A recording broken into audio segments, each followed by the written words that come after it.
Assalamualaikum warahmatullahi wabarakatuh. Sampurasun. Yang kami hormati, kami muliakan, dan kami banggakan segenap warga masyarakat Provinsi Jawa Barat dimanapun berada yang hari ini bersama-sama untuk menundukkan kepala, menyatukan jiwa, mengepalkan tangan, meneriakan pekik merdeka sebagai nilai-nilai nasionalisme yang harus diwujudkan kemerdekaan itu oleh kami, para penyelenggara dan pemangku kepentingan dari prinsip-prinsip dasar demokrasi dan ketatanegaraan. Yang saya hormati Wakil Gubernur Provinsi Jawa Barat, saya ucapkan terima kasih beserta istri. Ketua DPRD Provinsi Jawa Barat beserta istri. Pangdam 3 Siliwangi, Kapolda Jawa Barat, Kepala Kejaksaan Tinggi Jawa Barat, Sekretaris Daerah Provinsi Jawa Barat beserta istri. Kita panjatkan doa kepada almarhum sesepuh masyarakat Jawa Barat, Letnan Jenderal TNI Purnawirawan Solihin GP, yang hari ini keluarganya turut hadir. Yang saya hormati Gubernur Senior Provinsi Jawa Barat, Bapak Ahmad Heriawan beserta istri. Bapak Wakil Gubernur Provinsi Jawa Barat Senior Pak Numan Abdul Hakim, Bapak Iwa Kartiwa beserta istri, Bapak Wawan Ridwan, Ibu Tuti Setia Hidayat, saya ucapkan terima kasih. Cepopong, saya ucapkan terima kasih. Para anggota DPRD Provinsi Jawa Barat, saya ucapkan terima kasih atas kehadirannya. Para perwira tinggi TNI Polri yang berada di wilayah Provinsi Jawa Barat, saya ucapkan terima kasih atas kehadirannya. Dan kami juga menyampaikan permohonan maaf pada saat ini kita berada di luar arena tenda VIP, karena tenda VIP hari ini diisi oleh para petani, nelayan, ojol, Grab, termasuk kuli bangunan yang bekerja bersusah payah ingin menyelesaikan target pembangunan di seluruh Provinsi Jawa Barat dan pembangunan halaman gedung sate yang saya beri nama Panca Rasa, Pasanggerahan Panca Rasa. Saya ucapkan terima kasih pada seluruh para pejabat instansi vertikal Provinsi Jawa Barat, para kepala BUMD, BUMN yang berada di wilayah Provinsi Jawa Barat, unsur organisasi kepemudaan, kemasyarakatan, para alim ulama, guru, para pelajar, dan semua yang hadir, masyarakat Jawa Barat yang berprestasi. Hadir juga di sini Atta Fatur Rahman, peraih medali emas internasional matematika. Saya ucapkan terima kasih atas kehadirannya dan kita sampaikan tepuk tangan. Nathanael Wilat Atmaja, juara dunia tingkat 2 Neo Science Olympics. Lufida Pranama, juara medali emas internasional Olimpiade EI. Alana Ratna, silver internasional Olimpiade Science. Ai Asha Citra, juara bronze internasional Olimpiade Science. Faiha Hania, silver internasional Olimpiade Science. Kalista Natalia, bronze internasional Olimpiade Science. Khairina, Olimpiade Entrepreneurship silver. Dan Gaisa, Putri Remaja Jawa Barat 2026. Di pagi yang berbahagia ini, pertama saya mengucapkan ucapan terima kasih pada para pengibar bendera pusaka, Sangsaka merah putih sebagai simbol dari kedaulatan negara kesatuan Republik Indonesia yang telah mengibarkan sangsaka dengan sempurna. Apa yang Anda lakukan, pelatihan yang Anda buat, sikap mental yang ditempuh selama ini, cermin bahwa negeri ini tidak kekurangan anak-anak muda yang memiliki spirit patriotik, yang mau mengorbankan masa remajanya demi kepentingan, kehormatan sangsaka merah putih. Saya mengucapkan terima kasih pada seluruh peserta upacara dari jajaran TNI dan Polri serta anak-anak pelajar Purwakarta Jawa Barat yang sudah mengikuti pendidikan barak militer yang tumbuh menjadi anak-anak patriotik. Saya ucapkan terima kasih pada Linmas yang usianya sudah rata-rata 60 tahun yang mau berdiri berupacara. Dan saya ucapkan terima kasih, hari ini upacara juga diikuti oleh para tukang sapu yang setiap hari membersihkan seluruh areal jalan-jalan di Provinsi Jawa Barat yang hampir kita rekrut lebih dari 3.000 orang. Di hari kemerdekaan yang ke-81 ini, kami menyampaikan permohonan maaf kepada seluruh masyarakat Jawa Barat yang berada di Jawa Barat, di luar Jawa Barat, di luar daerah Provinsi Jawa Barat, bahkan sampai di luar negeri untuk mencari nafkah.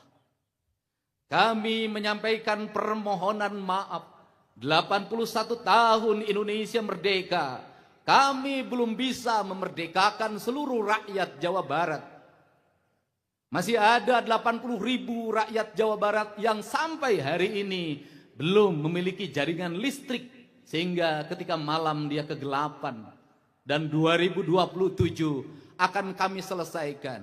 Di 2025 pada saat kami menjabat, ada 500.000 lebih rakyat Jawa Barat tidak memiliki listrik. Padahal Jawa Barat adalah pusat energi, baik geotermal, pembangkit listrik tenaga air yang terhampar luas, dari mulai Jatiluhur, Jati Gede, Cirata, Saguling, dan seluruhnya terhampar menyalakan listrik yang menerangi Jawa Barat dan berbagai daerah di seluruh Indonesia, termasuk geotermal di berbagai pegunungan di Jawa Barat.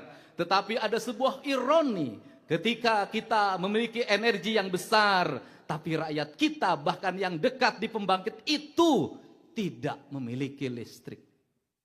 Seluruh ironi itu harus kita selesaikan secara bersama dengan upaya melakukan penataan dalam sistem keuangan pemerintah Provinsi Jawa Barat untuk terarah pada aspek yang menjadi kebutuhan dasar warga. Bagaimana Jawa Barat harus dilindungi rakyatnya dari gangguan kesehatan.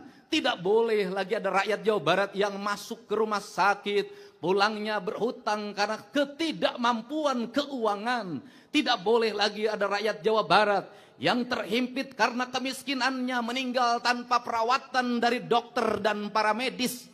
Tidak boleh ada rakyat Jawa Barat yang terlahir kemudian sesar dan akhirnya KTP-nya ditahan oleh rumah sakit karena ketidakmampuan pembiayaan. Seluruhnya akan kita wujudkan secara bersama dengan kerja secara bersama antara pemerintah Provinsi Jawa Barat, jajaran DPRD Provinsi Jawa Barat, seluruh instansi vertikal, baik Kejaksaan Tinggi, Kepolisian Daerah Provinsi Jawa Barat, Kodam 3 Siliwangi, Pengadilan Tinggi, Pengadilan Agama, Kantor Wilayah, Kementerian Agama, semuanya harus bahu-membahu. Instansi kita, ada instansi daerah, ada instansi vertikal, tetapi tujuan kita adalah satu, mewujudkan masyarakat Indonesia yang merdeka, berdaulat, adil, dan makmur.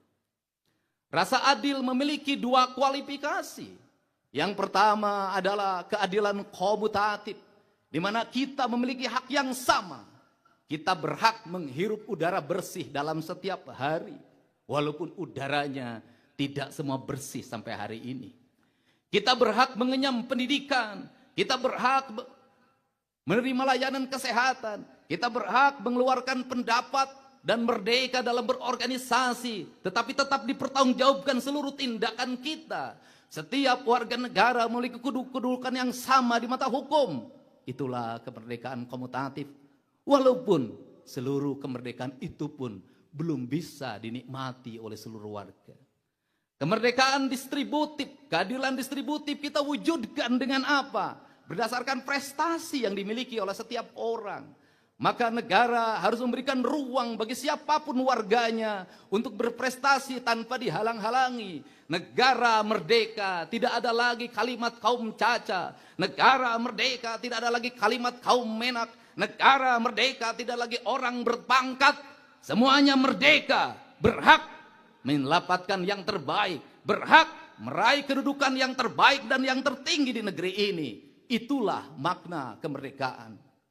Seluruh rangkaian makna kemerdekaan itu harus dikerjakan secara bersama, dikerjakan oleh pemimpin yang mengerti mengelola anggaran, fokus pada apa yang menjadi kebutuhan, menunda seluruh hasad pribadinya, menunda membeli mobil baru menggunakan uang negara, menunda membeli baju baru menggunakan uang negara, menunda menambah properti di rumah dinasnya sebanyak-banyaknya menggunakan uang negara, menunda. Maka seluruh penundaan itu diarahkan untuk apa?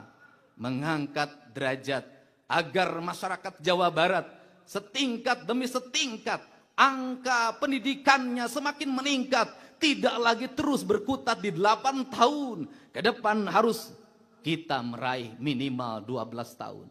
Agar masyarakat Jawa Barat angka peningkatan kualitas kesehatannya terus meningkat, agar seluruh layanan kesehatannya siap siaga, agar masyarakat Jawa Barat ekonominya terus meningkat, mereka memiliki kesempatan kerja. Seluruh kesempatan kerja tidak bisa lahir dengan sendirinya, harus diciptakan dalam sebuah iklim pertanian yang memiliki orientasi sebagai pertanian hijau. Karena pertanian yang terus-terusan menggunakan pestisida dan pupuk kimia tidak bisa lagi masuk ke pasar dunia dan tidak bisa lagi membuat untung para petani. Maka sudah selayaknya kita secara bertahap, Dinas Pertanian Provinsi Jawa Barat bekerja sepetak demi sepetak, seluruh sawah di Jawa Barat dirubah. Untuk apa? Mencapai tingkat derajatan pertanian organik.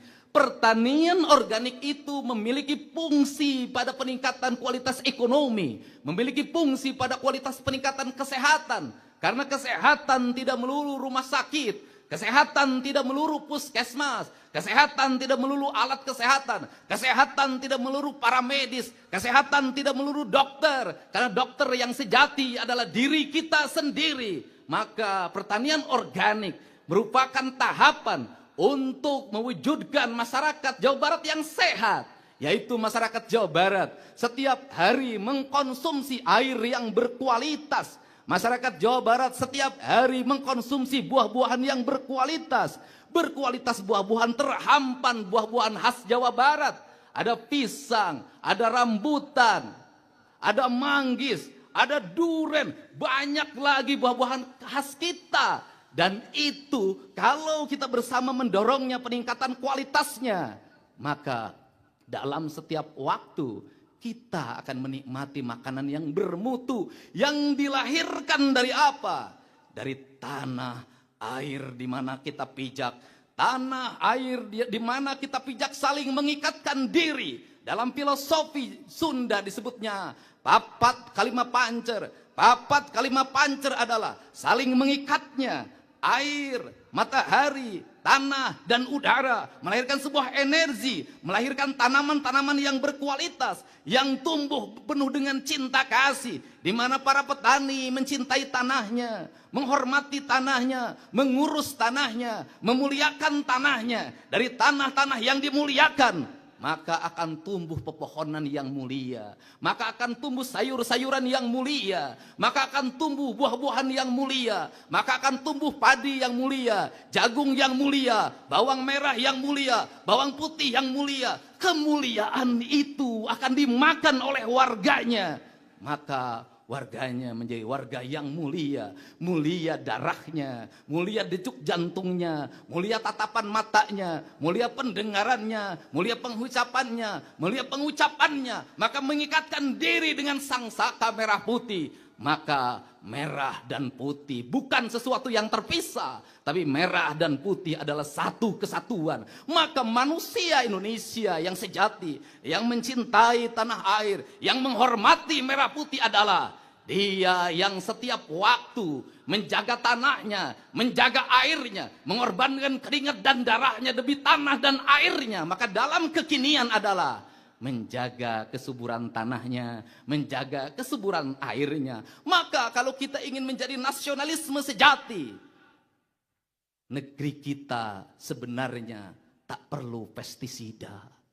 Negeri kita sebenarnya tak perlu bahan kimia. Kalau kita mengikatkan diri dengan seluruh alam raya ini secara sempurna, dan Tuhan hadir dalam setiap jengkal tanah, melahirkan kesuburan, melahirkan masyarakat Jawa Barat yang subur, makmur, gemah ripah, refeh rafi. Sifat saling mengikatkan adalah sifat ketuhanan, sifat kemanusiaan, sifat persatuan, sifat kerakyatan, dan sifat keadilan. Dalam kaidah Islam disebutnya insan kamil, atau dalam kaidah kebangsaan disebutnya manusia Indonesia seutuhnya. Prinsip dasar itu dulu tercerabut oleh prinsip-prinsip pengejaran aspek material produksi, sehingga kita masuk dalam sebuah teknik pertanian kimiawi yang berlangsung saat ini, yang menjadi ketergantungan. Sedangkan negara-negara maju yang dulu mendorong kita menggunakan pestisida, hari ini menjadi bangsa yang menolak produk pertanian berpestisida. Selama cara berpikir kita meletakkan diri pada orang lain untuk meraih kemajuan, selama metodologi pembangunan kita diletakkan terus-menerus pada keinginan orang lain, maka percayalah, kita tidak akan pernah mencapai kemerdekaan yang dicita-citakan. Karena apa? Selamanya kita masuk dalam standar mereka. Ketika kita masuk dalam standar mereka, mereka sudah merubah standarnya. Ini prinsip-prinsip dasar filosofi kebangsaan, kejawabaratan yang harus kita renungkan. Maka dalam perspektif ke depan, kita harus apa? Memiliki kesetaraan. Kesetaraan harus kita lakukan dengan apa? Membangun generasi baru. Yang terbebas apa? Unsur kimiawi. Bukan hanya sekedar kimiawi karena sakit, tetapi kimiawi yang disengaja. Apa itu? Mereka korban obat-obatan terlarang. Tren hari ini, tramadol. Ribuan orang terjatuh pada pergumulan kejahatan. Dari mulai tawuran, pembacokan, pencopetan, perampokan, pembunuhan. Dan di sudut-sudut kampung tramadol itu dijual secara bebas. Di sudut-sudut kampung kita membiarkannya. Maka di 81 kemerdekaan Republik Indonesia, kita merdekakan bangsa ini dari penjajahan yang tidak terlihat. Penjajahan yang tidak terlihat adalah sistematika kolonial. Gaya baru. Dengan cara apa? Merusak pikiran kita, merusak pendengaran kita, merusak khayalan kita dalam sistem yang tidak terlihat. Orang seperti disenangkan, tetapi dia dihancurkan. Perspektif itulah yang harus dibangun. Kenapa? Hamparan tanah kita adalah tanah khatulistiwa yang sangat subur. Kekayaan alam yang berlimpah, yang tidak berhenti. Diambil oleh kolonial, kita tidak miskin. Diambil berpuluh-puluh tahun, 81 tahun kita merdeka. Sampai hari ini pun kita tidak miskin. Walaupun rakyatnya masih banyak yang miskin. Perspektif itu mengakibatkan ketertarikan orang. Untuk apa? Melumpuhkan generasi muda. Hilang nasionalismenya, hilang spirit hidupnya, hancur masa depannya, rusak kehidupannya, maka ini adalah kewaspadaan nasional yang tentu memilih spirit kita bersama untuk bersama-sama dibersihkan. Dan pada tahun ini, pemerintah Provinsi Jawa Barat yang pertama kali menggelar upacara kemerdekaan Republik Indonesia di halaman Gedung Sate. Biasanya kita menggunakan gazebo. Kita berdiri di sini bukan karya saya, tapi ini adalah karya-karya kuli bangunan yang sekolah SD pun tidak tamat. Karya-karya tukang ngecat yang dipicu dalam setiap waktu harus bekerja. Dan hari ini yang memperingati kemerdekaan bukan hanya kita, tapi burung-burung ini pun ikut memeriahkan kemerdekaan. Dia menikmati hamparan jalan yang mungkin selama puluhan tahun dia tidak pernah bermain di sini.